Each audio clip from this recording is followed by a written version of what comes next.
आज खूब मजा करे कचु शाक और कलमी शाक रान्ना करलाम। एकदम टाटका टाटका किन्तु कचु शाक आमादेर रास्तार पाशेई हयेछे, ओइगुलो नेওয়ার জন্য আসলাম।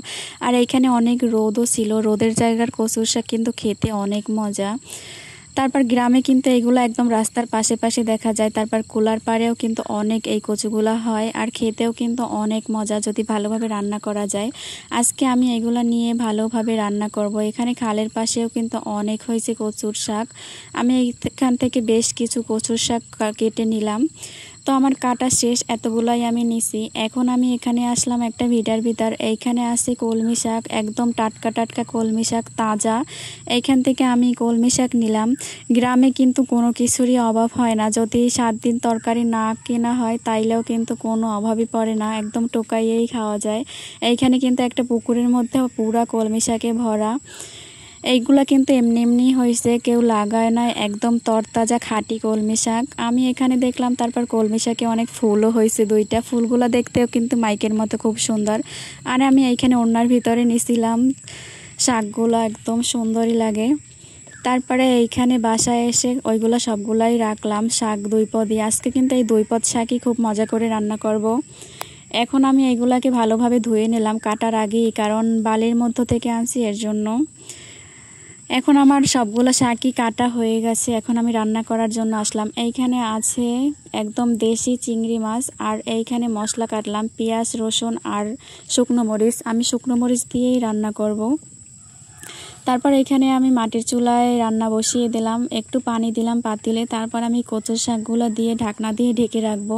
কচুর শাকটা প্রথমে সেদ্ধ করে রান্না করলে কিন্তু খুব মজা হয়। তারপর কিছুক্ষণ পরে এখন ঢাকনাটা তুলবো। এই কচুর শাকগুলো কিন্তু একদম অল্প হয়ে যায় রান্না করলে। এখন আমি ভালোভাবে নেড়ে চেড়ে দিলাম, এখনই কিন্তু খুব কম হয়ে গেছে, প্রথম দেখাইছিল অনেক। তারপর আমার সেদ্ধ করা একদম শেষ হয়ে গেছে, পানিটা একদম টানিয়ে নিছি। এখন আমি উঠিয়ে নেব। সবগুলো শাকই আমার উঠানো শেষ। এখন আমি ওই পাতিলের মধ্যেই দিয়ে দিলাম প্রথমে তেল, তারপরে দিলাম চিংড়ি মাছ। এই চিংড়ি মাছটাকে প্রথমে একটু কড়কড়া করে ভেজে নেব। চিংড়ি মাছ প্রথম ভেজে নিলে মানে ভাজিটা খেতে অনেক মজা হয়।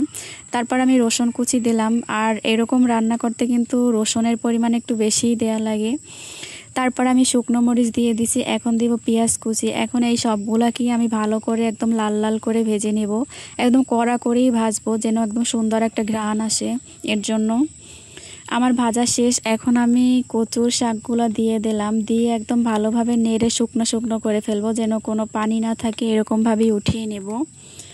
আমার প্রায় কিন্তু রান্নাটা শেষ, একদম শুকিয়ে গেছে, কোনো পানিই দেখা যায় না। এখন আমি উঠিয়ে নেব। উঠিয়ে আমি একটা বাটিতে নিলাম। এই তো আমার রান্না কমপ্লিট, খুব সুন্দর হয়েছে দেখতে।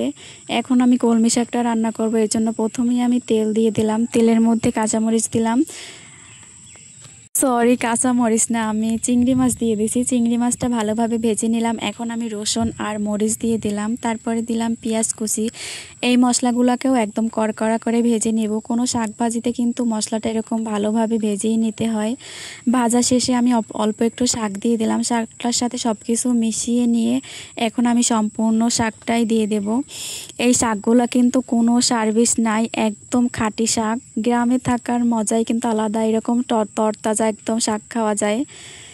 এখন আমি কিছুক্ষণ পরে ঢাকনাটা তুলে ভালোভাবে নেড়ে চেড়ে দেব। এখন কিন্তু শাকটা একদম অল্প হয়ে গেছে, প্রথমে দেখাইছিল একদম পুরা পাতিল ভরা।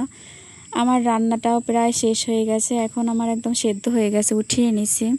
এই শাক রান্নাটাও কিন্তু অনেক সুন্দর হয়েছে আর খেতেও মজা হয়েছে। তারপর আমি ভাতের সাথে নিলাম। আজকে আমরা কিছুই রান্না করি নাই, শুধু এই 2 পদ শাক দিয়েই খাবো।